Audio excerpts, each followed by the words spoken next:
All right. So now we're going to hear from a guy named Field Marshal William Slim. I think Bill Slim is what they ended up calling him. He was in World War I and World War II.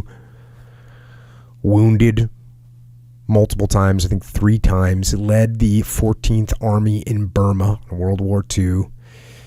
And he also fought with the Anzacs, so the Australian New Zealand Army Corps at Gallipoli. So you could say he's got a pretty good view of things. Sure. So believe it or not, this book kicks off with talking about morale and the morale of the troops. So here we go, back to the book. Morale is a state of mind. It is that intangible force which will move a whole group of men to give their last ounce to achieve something, without counting the cost to themselves. That makes them feel that they are part of something greater than themselves.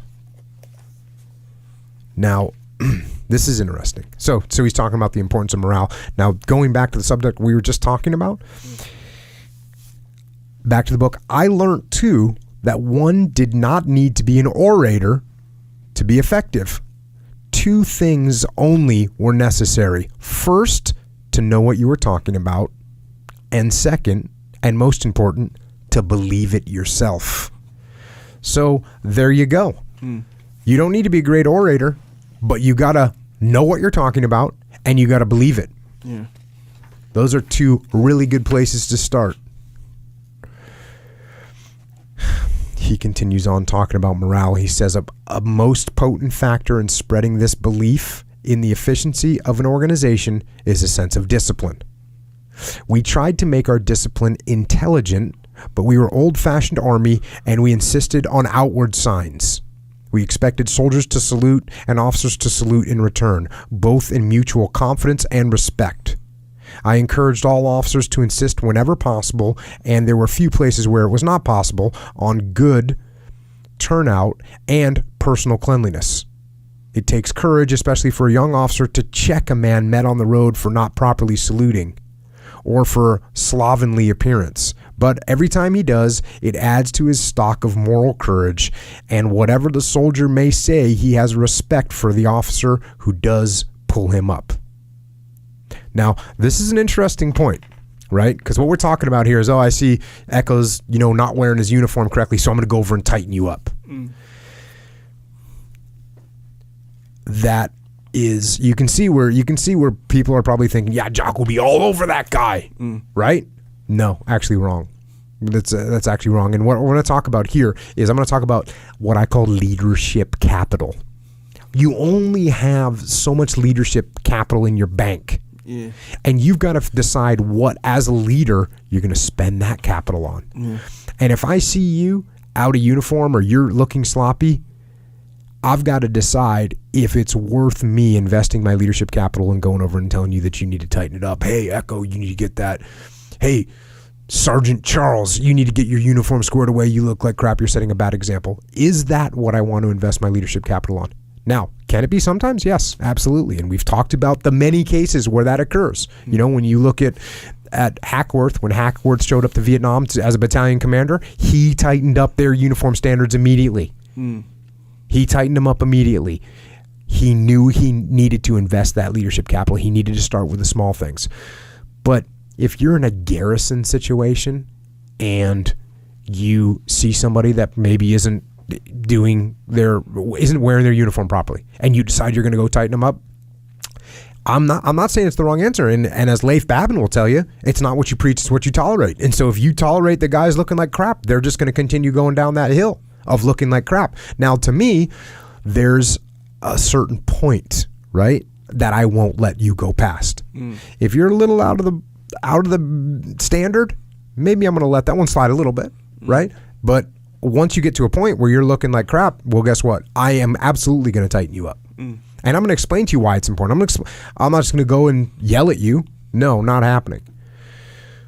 So you've got to be careful how you ration your discipline and your leadership capital, right? If you just run around yelling at everyone or getting in everyone's face for every little thing that they're doing, pretty soon you could look at that like, well, pretty soon they'll be scared of making a mistake, but that's the point. Now you got people that are scared of making a mistake. Yeah.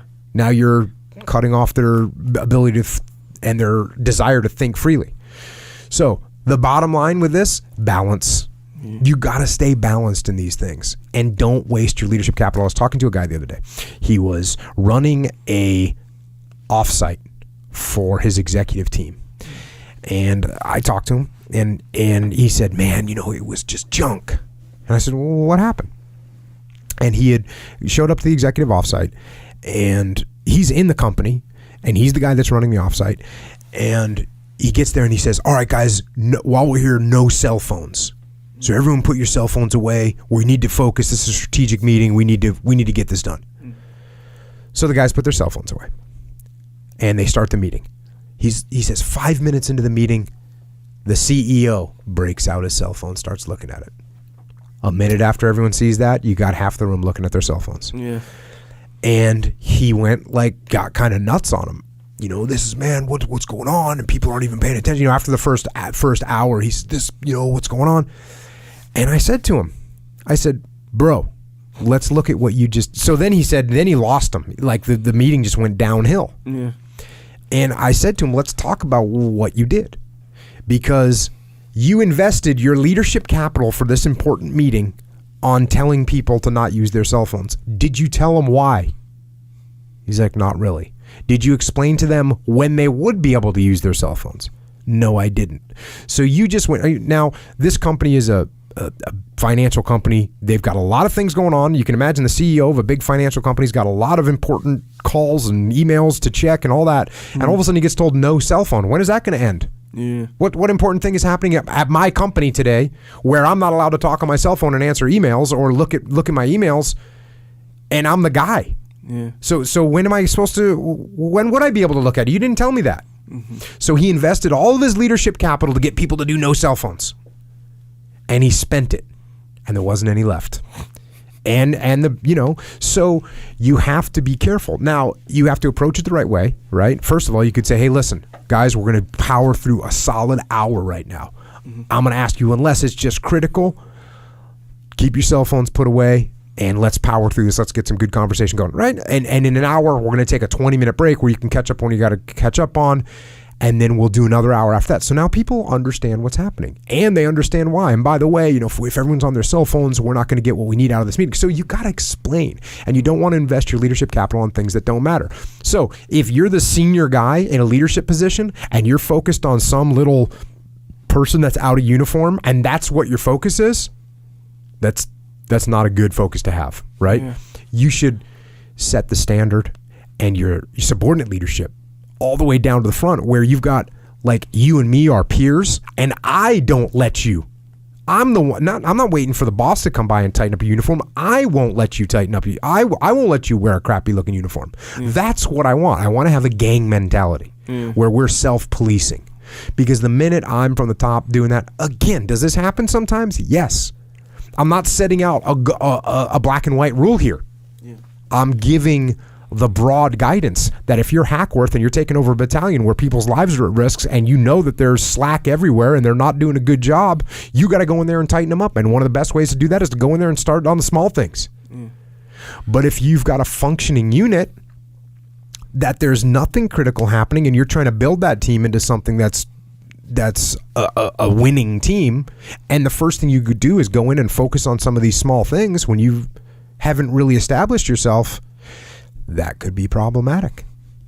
So think about those things when you're in those positions. Yeah. All right, going back to the book. I do not say that the men of the 14th Army welcomed difficulties, but they grew to take fierce pride in overcoming them by determination and ingenuity. From start to finish, they had only 2 items of equipment that were never in short supply: their brains and their courage. They lived up to the unofficial motto I gave them: God helps those who help themselves. And once again, that's the same thing that Colonel Bill Reeder said. Mm-hmm. Got to help yourself.